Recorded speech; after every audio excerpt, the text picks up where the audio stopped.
За би хүмүүсээс арилжаан дээр нэг ийм зүйлийг их сонсч ирсэн. Нэг ийм надад нэг ийм стратеги гаргаад өгч чи тий. Тэр нь ингээд ажилдаг. Тэгээд одоо юу гэдэг амархан хийчдэг 100%. За 100% биш юм ахэд ядаж нэг өндөр магадaltaй гаргадаг нэг ийм стратеги гаргаад өгч чи. Тэгэх юм бол би тэрнгээрээ ингээд мөнгө хийгээд айгуу тийм гоё аз жаргалтай амьдрмаар байна тий. Окей, гоё хүсэл байгаа тийм. Гэхдээ арилжаа ийм биш гэдгийг тэр нэг их олон стратеги хайж үзэж явах шиг байна. Тэгээ олон сургалтуудаар явж явах шиг байна. Тэгээ сургалт болгоноор явахдаа явах гэхээр нэг сургалтын дээр байгаа нэг нөхөр надад гоё стратеги байгаа. Тэгээл стратегийг сонгож үзээл, орж үзээл. Тэгээд нөгөө хүний чинь стратеги болсонгүй дахиад нэг юм гүрүү гарч ирээд дахиад гүрүү дээр очиод тэрэн дээр дахиад нэг стратеги үзээд хайгаад ингээл эцэстээ юуг хайгаад байгаа юм гэхээр надад ийм амархан мөнгө хийдэг аргыг заагаад өгч чи. Easy money тий. Тэгээд би нэг коноп дараад хүлээж жагаад арилжаач нэг зовоод байхгүй нэг коноп дардаг надад тийм сэтгэл зүйн өвдөлт авмааргүй байна. Би зовмооргүй байна те. Гэхдээ амархан мөнгө хиймээр байна. За ийм зүйлийг хайж явж жагаад одоо юу гэдэг их олон хүмүүсийн одоо юу гэдэг сургалт ч юм уу эсвэл бол ийм стратеги зарж байгаа хүмүүс дээр очиж нэлээ хөлхт болж байгаа шиг байгаа. За гэхдээ эцэстээ явж жагаад юу олдгоо гэхээр эндээс чи нэг би ийм зүйлийг олохгүй байна те. Энэ би заавал чадвар гэдэг зүйлийг хөгжүүлэх юм байна. За гэхдээ энд нөгөө талд нэг юм гоё зам байгаад байгаа гэдгийг мартчихад байгаа. За энэ зам нь өөрөө ямар зам уу гэхээр айгүй хэцүү зам. Гэхдээ хэрэг баргийн хүн энийг сонгодоггүй. Энэ айгүй зовлонтой.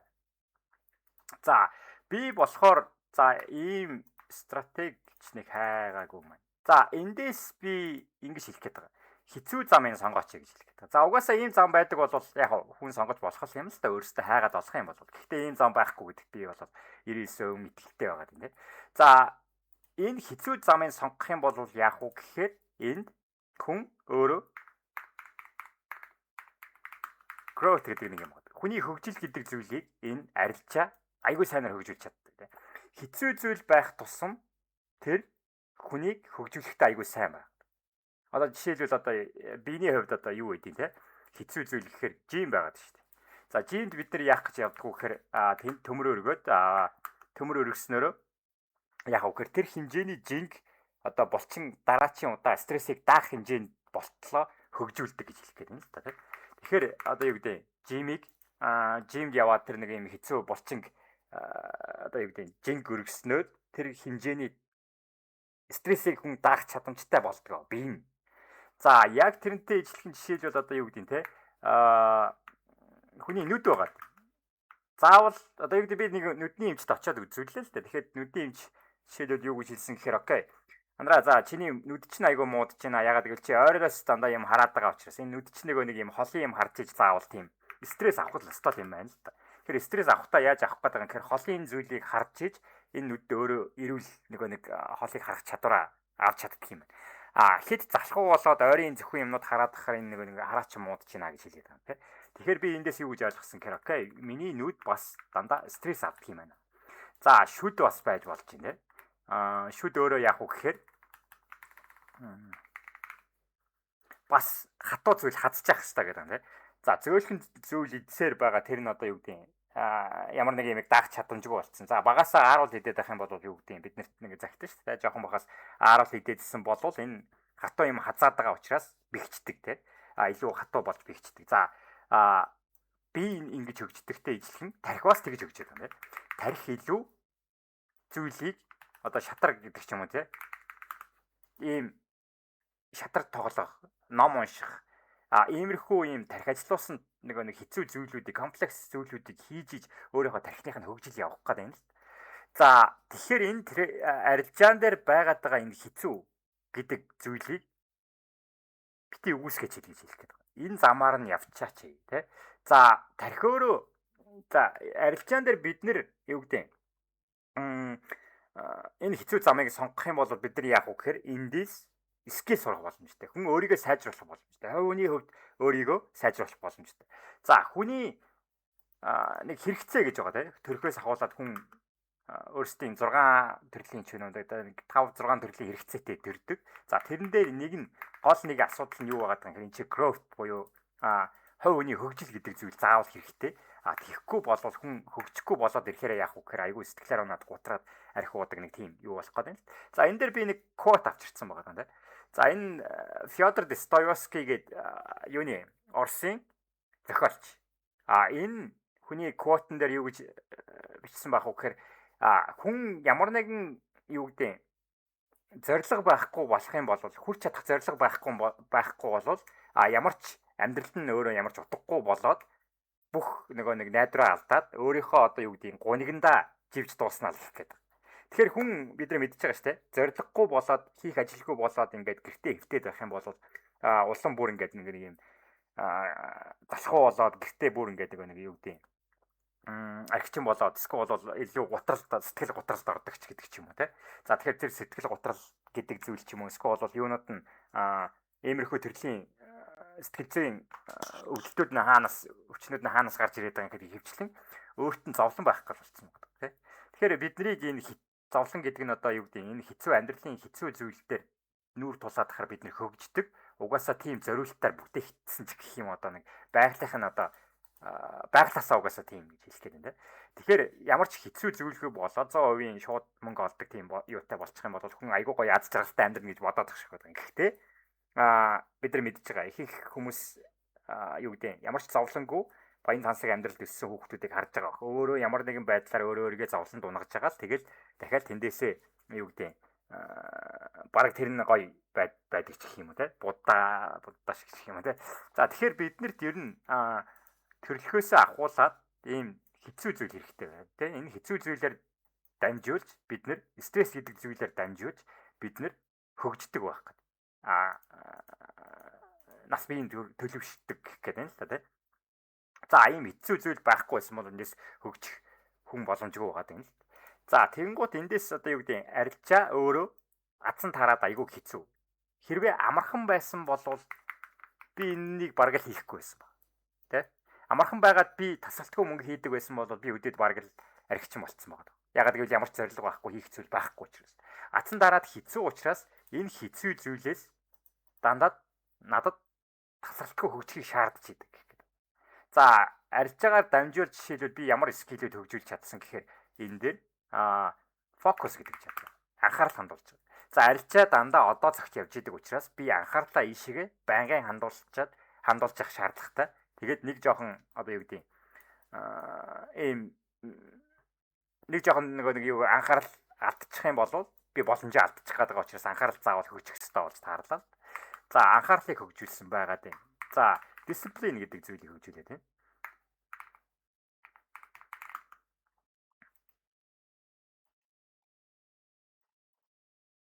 За төвчээр одоо хатуужил гэдэг зүйлийг. За төвчээр байхгүйгээр би одоо юу гэдэг юм болгон дээр ингээд ороод яваад хараа угаасаа олон данс шатаасан, олон стоп лоц хөөсөн. Тэгэхээр явж байгаад окей би төвчээр хөгжүүлэхгүй болохгүй байна. Энэ дээр ямар нэгэн байдлаар би юугаа сетапа хүлээж сурах юм байна. За ийм patience гэдэг discipline гэдэг зүйлийг хөгжүүлсэн байна. За өөр нэг чадвар байгаад байна те.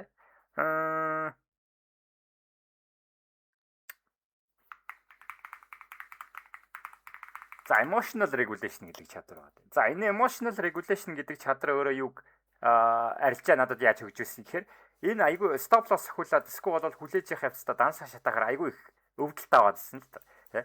Үн чинь нэг stop loss мөнгө алдаал stop loss зохиулаад олон дахин зохиулаад ирэхээр айгүй их нэг дотор нь нэг ууртай сэтгэлийн шаналлалтай одоо юу гэдэг те өөрийгөө нэг гутардаг ч юм уу нэг тиймэрхүү сэтгэл хөдлөл тал руугаа их орж ирж лээ л. Тэгээд сүүл рүүгээ энэ emotional regulation гэдэг чадрыг сураад окей би энэ нэг юм stop loss гэдэг зүйлийг би энэ өвдөлтийг аваад ах юм байна. Өвдөлтийг аваад ахаар яг үхээр хүн сэтгэл зүйн хувьд хатуу нэг юм төсвөр төвчээр хатуужилтай болдог юм байна л да. Энийг өдөр юу гэж нэрлэдэг байгаа юм гэхээр resilience те. За төвчээр хатуужил суулгадаг гэх гээд. За сэтгэл зүйн хувьд шүү. За биений хувьд бол өөр явдаг юм ээ л. Би нэг манай нэг шав жим дээр нэлээд сайн явдаг. Тэгээд айгүй бак тийм залуу байгаа. Тэгээд би тэр залууг энэ нэг сэтгэл зүйн өвдөлтийг авч дийлэх юм болов уу гэж бодсон чинь за яг юутай яваад бол ижлэх юм биш юм ээ. Жимийн өвдөлттэй болоод ижлэх юм биш юм. Тэр залуу энэ мөнгө алдчихж байгаа өвдөлтийг бол дийлэхгүй байгаа. Тэгэхээр энэ сэтгэл зүйн одоо resilience төвчээр хатуужил гэдэг зүйл чи өөрөө бас нэг тийм жимийнхаас арай өөрөөр суудаг юм шиг байна те. За одоо юу гэдэг спортынх нь багадгүй суусан байгаа. Өөр одоо хинт суудаг гэдэг бөө мэдээд ямар ч хэсэн биенийхээс арай өөр юм билээ л те. За спортынханд бас суудаг л байгаа л да. Гэхдээ яг тийм арилжаанаас орж ирж байгаа юм шиг мөнгө алдчихж байгаа тэр өвдөлтөөс хамаагүй өөр л байдаг гэж би эндээс бол ойлгосон л да. За энэ мэтчлэн ерөөхдөө за ингээ цаашаа дурдах юм бол юу гэдэг айгүй нямба байх шаардлагатай ч гэдэг ч юм уу. За журнал бичих өөртөө одоо юу гэдэг awareness буюу одоо юу гэдэг ухамсартай байх. За өөрийгөө таньж мэдэх те. Өөр юу вэ? За энэ итчт ингээ цаашаага дурдаал байвал ингээ яваал. За тэгэхээр энэ өөрөө арилжаа би одоо хийхгүй байсан ч гэсэн одоо юу гэдэг хийхэ болсон ч гэсэн яг уу гэхээр энэ чадвар надад үлдсэн байгаа гэж хэлдэг. Тэгэхээр энэ арилжаа хэрвээ надад ийм чадвар өгдөггүй эсвэл бол бусад мэрэгчлүүд чиг өөр чадрууд өгдөггүй байсан бол юу гэдэг амархан байсан бол би энэ чадруудад суралцах чадахгүй байсан баг. За тэгэхээр хэцүү байгаад нь бид нар баярлах гэдэг юм тийм. Тэгэхээр одоо юу гэдэг би өөр хүмүүс заахтаа ч гэсэн энэ амархан замыг бити сонгооч. Амархан замыг сонгоод чи одоо юу гэдэг амархан мөнгө олдог болсон. За тийм зүйл байхгүй заяа. Гэхдээ зүгээр төсөөлөд үзчихье. Олцсон байлаач чиний амьдрал чинь шал утгагүй болох тийм. Ямар ч хэцүү зүйл байхгүй учраас, ямар ч зовлон байхгүй учраас чи нэг өдөр архич болчих гээд байна л да. За тэгэхээр бид нар энэ хэцүү зүйлтэй байгаад хөгжих зүйлтэй байгаад илүү одоо юу гэдэг баярлаад энэ дээр өөрийн хувь үний чадруудыг аягүй сайжруулах боломжтой. За эндээс нэг юу гэдэг хэцүү зүйлүүд биднээс одоо юу гэдэг шатар гэдэг зүйл жишээлбэл хэцүү байгаа тийм. Шатар гэдэг зүйл хүний зөвхөн тархийг хөгжүүлдэг ч юм уу. Эсвэл бол анхаарал төвлөрөх гэдэг зүйлийг сайжруулдаг. Өөр өөрийн чадруудыг сайжруулдаг. Арилжаан дээр болоод ирэхээр бид нар ийм чадруудыг бас хөгжүүлэх боломжтой гэж хэлдэг. Би чинь бол хөгжихгүй баг. Гэхдээ бас тархи бол нэлээд хөгжин. Яагаад гэвэл чи нэлээд юунуудыг бодож үзэн гэсэн. Одоо маркетинг яаж ажиллаж байгаа зарчмыг ойлгохын тулд нэлээд бас тархи ажиллах шаардлагатай болно гэж хэлэх гээд. Тэгэхээр brain тархины хөгжил чинь бас давхар явагдана. Бодож сурна гэх. Шатартай нэлээд төстэй шүү дээ.